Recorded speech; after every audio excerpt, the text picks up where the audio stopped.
थोड़ी सी बात नाइजीरिया की कर लेते हैं, जहां पर आईएसआईएस और बोको हरम के आतंकवादियों पर एयर स्ट्राइक की गई है। कहा जा रहा है कि ये ट्रंप के आदेश पर हुई है, क्योंकि वहां पर ईसाइयों का कत्लेआम हो रहा था। इसे कैसे देखते हैं आप?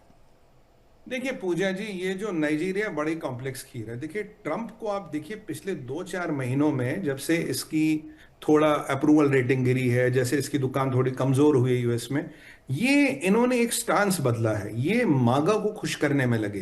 कॉटन का मसला देखिए, सोयाबीन का मसला देखिए, H1B स्कैम है, फिर डाइवर्सिटी वीजा कैंसिल करना, फिर वो माहिर सिद्दीकी से बयान दिलाना। कल H1B की लॉटरी इसने कैंसिल कर दी, सिस्टम बदल दिया।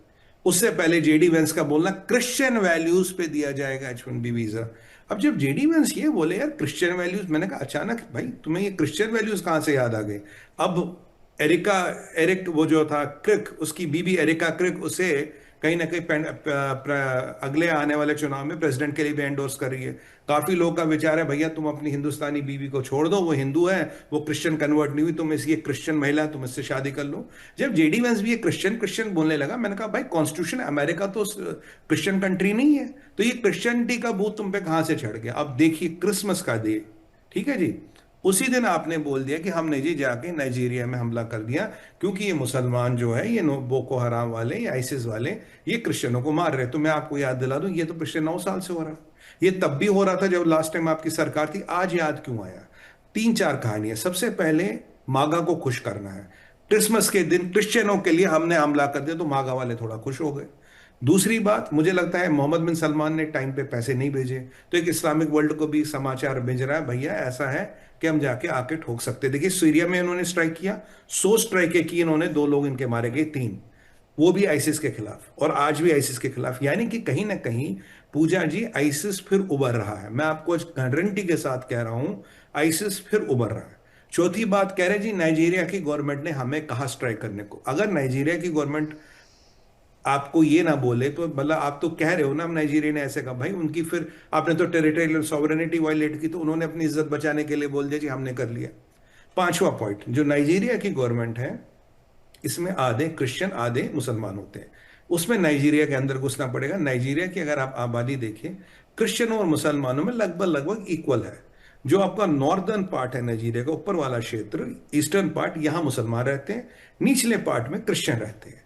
और ये जो नरसंहार हो रहा है, ये जो सारे जिहादी संगठन है सारे नॉर्थ में है, और ये आके क्रिश्चियन पार्ट में घुस के बेचारे क्रिश्चियनों को मारते हैं, उनकी बेटियां लेते हैं। वो आपको नहीं सुना होगा, 2-3 साल पहले कहीं 2000 बच्चियां ले गए थे, उनको सीरिया के बाजारों में इन्होंने बेच दिया। ये सब काम करते हैं, ये चर्चों पे अटैक करना, ये करना वो करना, ये सब इनकी कार्रवाई चलती है।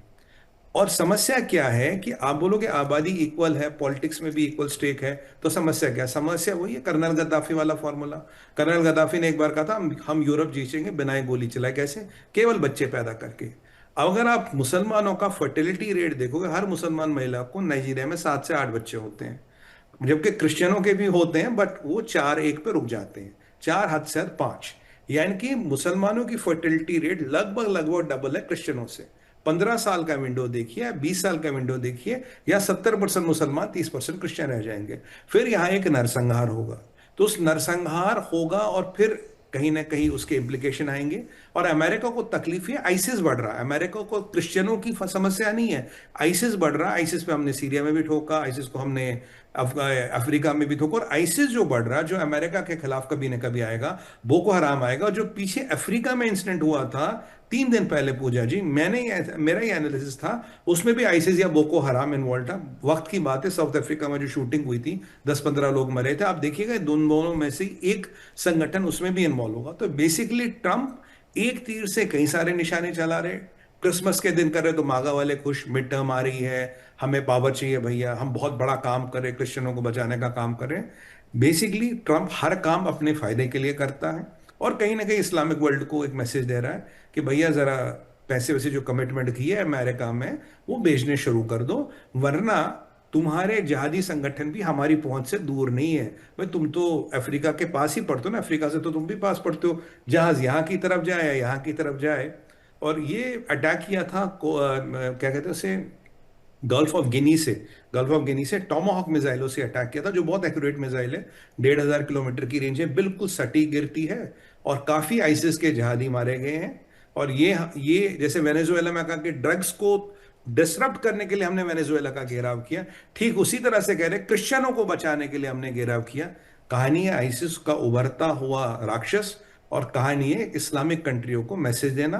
और तीसरा फायदा मागा में, जब हम क्रिसमस का आए हुए, अपने मागा वालों को बोलना, देख भैया मैं क्रिश्चियनों का बहुत बड़ा सेवियर हूं, क्रिश्चियनों को बचाने के लिए मैंने किया। मैं कह रहा हूं 15 साल से अमेरिका सो रहा था क्या, अफीम सूंघी थे क्या, अभी आंख खुली क्या, अभी पता लगा क्रिश्चियन मारे जा रहे हैं। मैंने अपने शोज पे कितनी बार बोला कि इतने नाइजीरिया में क्रिश्चियन मारे जा रहे हैं, एक एक दिन में 300-300 क्रिश्चियनों को मारते, बच्चों को मारते, महिला को मारते। कहाँ है डोनाल्ड ट्रंप, आज जागे हो क्या?